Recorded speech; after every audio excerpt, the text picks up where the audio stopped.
সত্যি এটা বাস্তব কথা কই, ঘটকরা যেভাবে মায়া দেখতে যায় আর পোলার প্রশংসা করে, পোলার কাছে মায়ের প্রশংসা করে।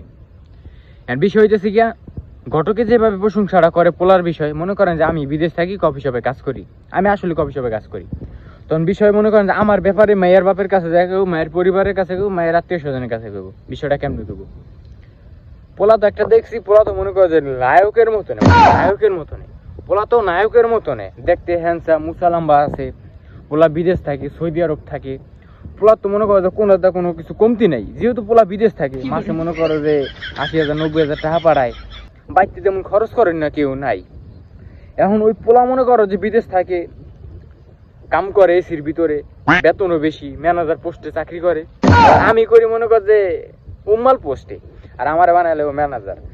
পোলা তো ম্যানেজার পোস্টে কাজ করে, তো পোলা অনেক ভালো আছে, পোলা চাইলে আপনি 5 জন জিগে লই করে।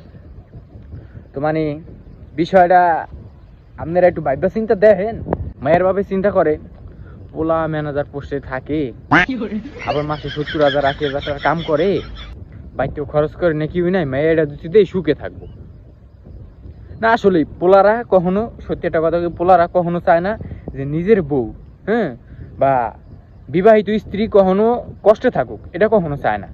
আর মায়ের বাপ মারাও চায় না যে এর মায়েরা কষ্ট থাকুক।